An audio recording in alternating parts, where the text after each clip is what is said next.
I seduced my sister's husband, and now I'm back to finish what I started. Hey, I'm Brenda. And yeah, I'm the villain in this story. No arguing here. It's just how it is. But just because I'm the bad guy doesn't mean I didn't have my reasons, even if they don't really make up for what I did. This isn't about trying to justify my actions. It's about owning up to them. It all kicked off with my sister, Emma. I mean, Emma is absolutely perfect, you know. Always was and always will be. She lives this life that feels like some kind of movie montage. Gorgeous house, successful career, and this husband who's just so charming it's kinda annoying. Jonathan. Jonathan was no ordinary husband, but rather the husband. He never forgot anniversaries, in case Facebook reminders were lost on him. He jumped up to start washing the dishes after dinner and broke those inside jokes that made Emma laugh and displayed how in sync they were with everyone. I was the screw-up, the younger sister who just couldn't seem to get it together. No.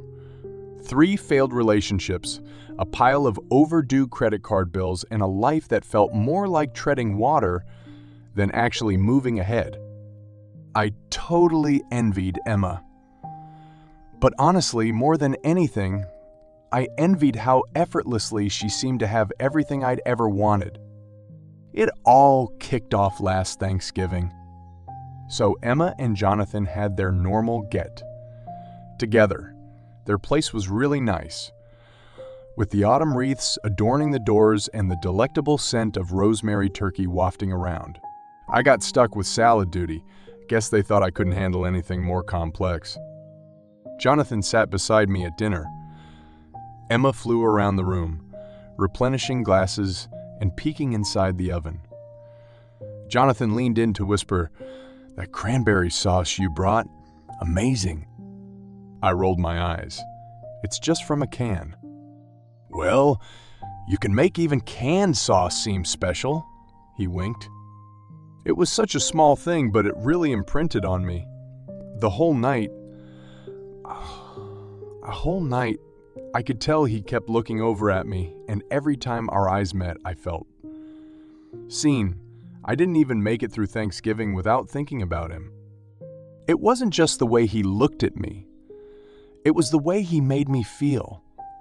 Like I wasn't the screw-up, like I wasn't just Emma's shadow.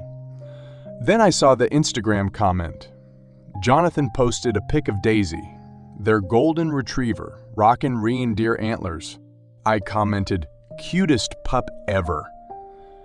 He replied super quick, "She gets it from her Aunt Brenda." That was nothing serious, right?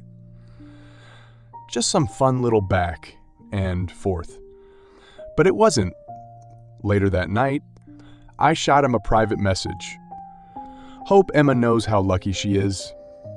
I typed, kinda joking. "She does," he wrote back. Then, after a beat, "But sometimes I think she forgets," the messages turned into our nightly thing. At first, we were just fooling around.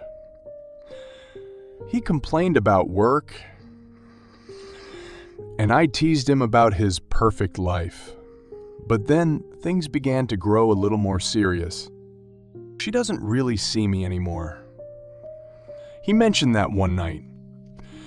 It's like I'm invisible to her. "You're not invisible," I shot back, my fingers shaking as I typed. "You're the only one who makes me feel seen," he replied. I knew it was wrong, but his words totally sparked something in me. For ages, I'd felt invisible too. Like I was just drifting through life with nobody even noticing. By Christmas, the tension between us was super obvious. At the family Christmas party, Emma was flaunting this diamond bracelet Jonathan had given her. "Isn't it gorgeous?" she raved, holding out her wrist. "Yeah," I said, forcing a grin. Jonathan and I locked gazes from across the room. His held for a beat, and I felt my face growing warm. Later, when Emma was upstairs getting more wine, Jonathan passed by me in the kitchen. His hand brushed my waist, and it was such a quick touch that I almost thought I made it up. But the way he looked at me, it felt like a spark in the dark. The first time we crossed the line was in February. Emma was off at a yoga retreat, and Jonathan asked me to come over to talk. I totally knew what he meant, but I went anyway. We were just hanging out on the couch, drinking wine, and talking about nothing in particular. The quiet between us was pretty oppressive by this point, so he leaned into me. "This feels wrong," he whispered. "Then why does it feel so right?" I asked back, barely above a whisper, and then he kissed me. The room was filled with silence. Only the soft sound of our breathing echoed in the air. That unknown thing was indescribable in our eyes, a kind of pull we couldn't escape from. Jonathan's hand moved slowly to my neck, his touch warm and deliberate, to bridge some invisible gap between us. His fingers brushed lightly against the buttons of my shirt, light touches that were laden with an intensity that speeded up the beating of my heart. His eyes locked with mine, deep and consuming. Nothing existed but him.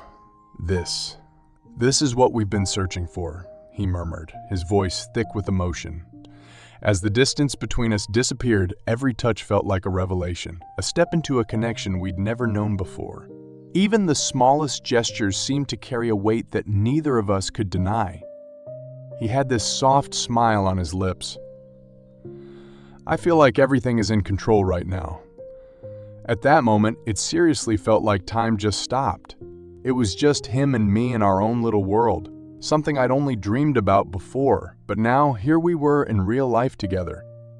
The whole thing was just intoxicating.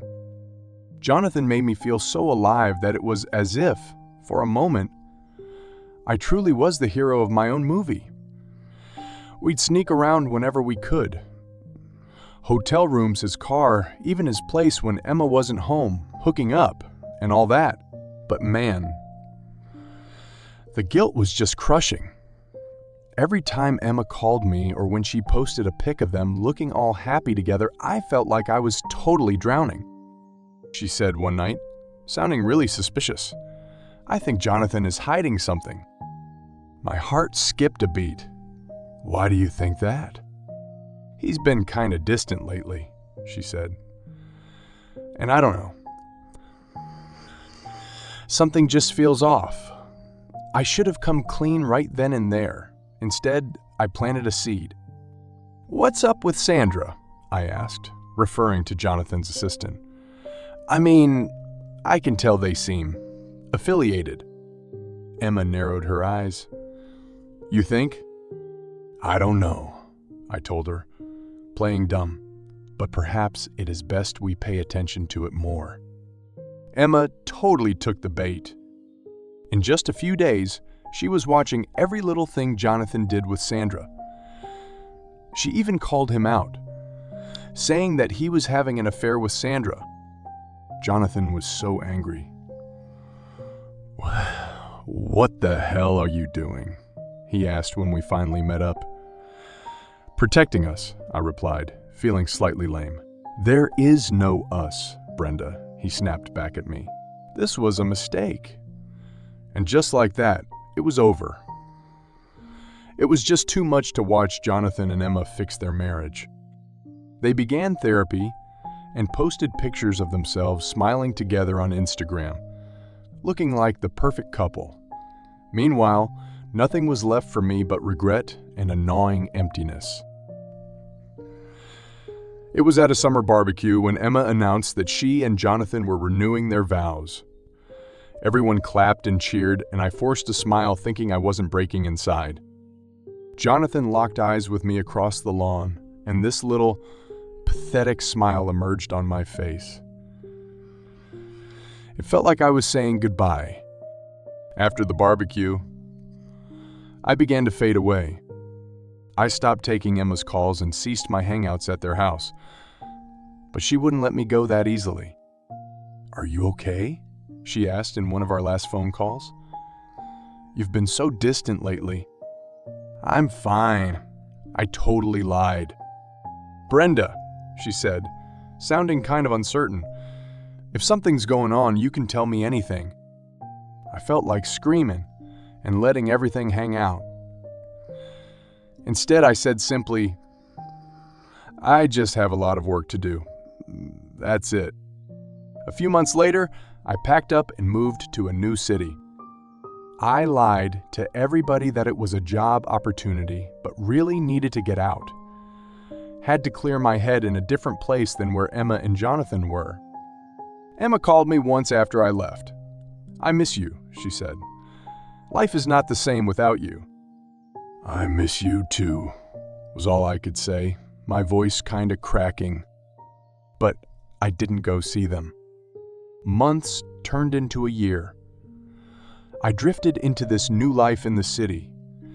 It was quieter and emptier, yet free of those terrible reminders of what I had done. Emma and I still kept talking every now and then, but the distance wasn't just physical. Our chats became brief and courteous. She lost interest in telling me those little things in her life that were funny or amusing. What Daisy did one morning, what Jonathan started on around the house. I couldn't help but wonder if she knew. If she had figured out the cracks and realized who had been lurking in the shadows of her marriage all along. Then, one day, totally out of nowhere, Emma called me up.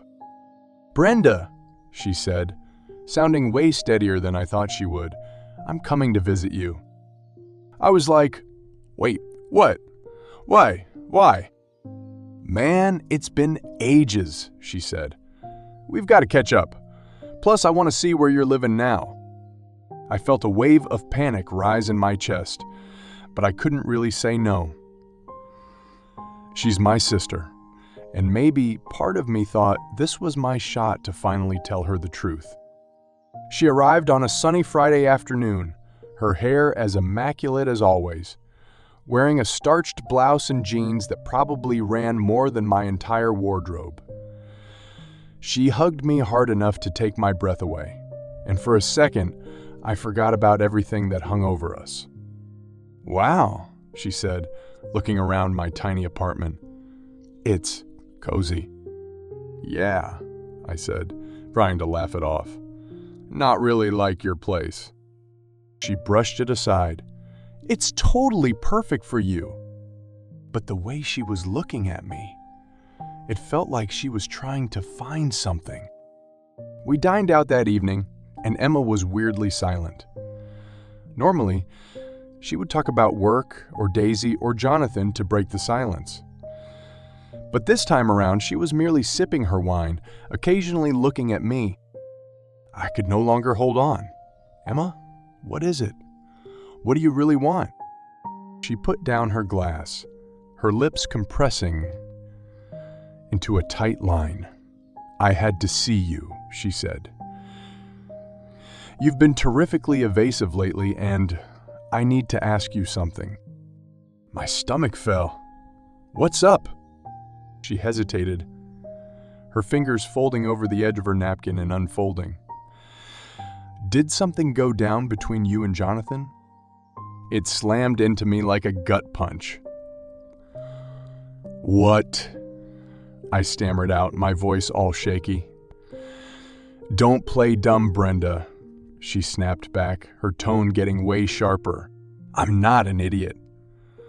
I've been thinking about everything. The way you two acted around each other when you started pulling away, and how Jonathan never wants to chat about you anymore." I began saying no, but nothing else came out. Emma leaned toward me, her eye never leaving mine. "Just tell me the truth." I pulled a big breath inside me, which felt all tight. "It's not what you think," I said softly. "Then what is it?" she asked. I stared at the table, totally avoiding her eyes.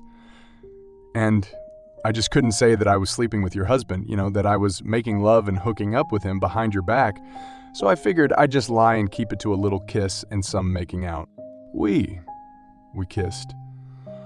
Once, It was a mistake. Emma looked like she'd seen a ghost. She leaned back in her chair, her hand shaking a bit as she went for her wine glass. The silence felt like it lasted ages. Finally, Emma said something, her tone icy and far away. "Is that all?" "Yeah," I lied. She kept staring at me, her eyes digging into my face, trying to catch me in a lie. "Why would you do that?" "I don't know," I said, my voice cracking. I was stupid, wasn't thinking. "And I'm really sorry, Emma. I never meant to hurt you." She stayed quiet for what felt like ages. When she finally spoke, her words were super cold. "You're my sister, Brenda. You're supposed to have my back, not stab me in it." Emma took off the next morning without even saying goodbye. I waited for weeks for her to call, to freak out on me, to ask all the questions, but she never did.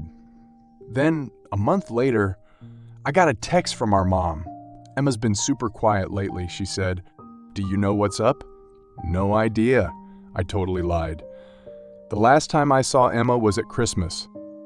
So all of us converged at my folks' place, and Emma and Jonathan were a little late. But, as usual, they were perfectly flawless. When Emma hugged me, though it felt hollow, I was hurting very much, longed for Jonathan, missing his body, those sweet love talks we'd share that lasted only for days, and it actually started to feel like an addiction to his touch. Jonathan totally avoided me all night. He hardly glanced my way and didn't even say much to anyone. But Emma, she was putting on the best show, laughing, smiling, chatting away like everything was totally cool. But I wasn't fooled. When they took off, Emma hugged me again and whispered in my ear, "We're not done, Brenda." It took forever before I saw Jonathan again. Emma wasn't talking to me, not directly anyway. Our chats were just short texts about family stuff or quick updates on our parents. But even from far away, I could totally feel her anger. It hung around in every unread message, in how she made it clear she was still the one in charge. Life was empty without them. It wasn't just missing my sister, it was missing him. I couldn't stop thinking of Jonathan. His voice, his touch, how he made me feel like I actually mattered. I really hated myself for it, but I couldn't help but long for that. Then one day, totally out of the blue, I got a message from him. "Can we talk?" My hand shook all over as I read it. I was just staring at the screen, my heart pounding. I totally should have ignored it, blocked him, and done nothing but do what I actually did. "Where?" I quickly typed back. He responded incredibly fast. "Our spot, Friday, 7 p.m. Our spot was that motel off Route 12, the one where we'd hang out when things got super intense. It was kind of run down and cheap. Totally not what you'd expect from someone like Jonathan. But it was our place. Friday rolled around way too fast. I was standing in front of the mirror, checking out my reflection. My hair was looking good, and my lipstick was on point, but inside, I was a total mess. When I got there, he was already sitting on the edge of the bed, hands clasped between his knees. He looked older. The charm he usually had just seemed off, like he was lugging around something way too heavy. "Brenda," he said when he spotted me. His voice just shattered something in me. I closed the door, resting against it like something was going to be holding me upright. "So, why did you call me?" He combed his hair with his fingers. "I just couldn't get you out of my head." I mocked a bitter laugh. "Don't give me that, Jonathan. You went back to her. You chose her." "No choice." His voice is tense, almost panicked. "Emma, she's my wife. She's my wife. All I've ever based my life on. But you're the only one who makes me feel like I'm living." These were the words that could punch me in the gut. I wanted to be angry. I wanted to yell at him for using me, for dumping me. But instead of that, I crossed over and kissed him. It wasn't soft or sweet at all. It was all desperate and messy, just packed with all the pain and longing we'd both been holding on to. His hands were gripping my waist, pulling me closer like he thought I might just slip away. "I missed you," he said softly against my skin, his voice shaking. For that moment, nothing seemed to matter. Not Emma, not the lies, not the mess we were about to spill over. It was just us, trapped in chaos we'd made for ourselves. But then, of course, came the guilt. Because being all twisted in the sheets, what we'd done hit me like a thick fog. "We're doing this, Jonathan," I whispered, barely audible. "I don't know," he said. His voice was soft, kind of broken, but I can't stop. Neither could I. That night, we drank a lot, danced together, saw a movie, and hooked up like old times. Even though I was right next to him, I still missed him, and I knew I wouldn't see him again. The next few months were nothing but a complete mess. Jonathan and I went back to our old ways, sneaky moments, private texts, and nights hanging out in that sketchy motel room. But it just wasn't the same as before. Emma was popping up more in our chats, like this vibe we both felt but never said anything about. "She's throwing a huge party for my birthday," Jonathan said one night, his fingers drawing lazy circles on my arm. I tensed up. "Do you ever feel guilty?" "Every damn day," he replied. "But when I'm with you, that's the only time I don't." His words hit me like a dagger. I really wanted to believe him, but deep down, I knew we were just dragging things out. The turning point happened on this rainy Thursday night. Jonathan and I were supposed to meet up, but he bailed at the last minute. "Emma's suspicious again," he said on the phone. "I can't risk it." I hung up without saying a word. So, that night, I had a little too much to drink and resorted to scrolling through Emma's Instagram. There she was, all smiles, with Jonathan and their golden retriever snuggled between them. The caption said, "Through thick and thin, we're stronger together." Something inside of me just broke. I chucked my phone across the room, and the screen smashed against the wall. I just couldn't keep doing this. The next time Jonathan called, I just didn't pick up. I stayed away from him for weeks, burying myself in work and dodging Emma's calls. But Jonathan wasn't backing down. He showed up at my place one night, totally soaked from the rain, looking like he hadn't slept in forever. "You can't shut me out, Brenda," he said, his voice all rough. "I have to," I said, tears streaming down my face. Us, it's killing me, Jonathan. And it's killing you too." He stepped closer, his hands reaching for mine. "I can't lose you." "You already have." For once, he didn't argue. He just stood there, silent and broken, before finally turning and walking away. I haven't seen him since. Emma never knew all of this, or if she did, she never brought it up again.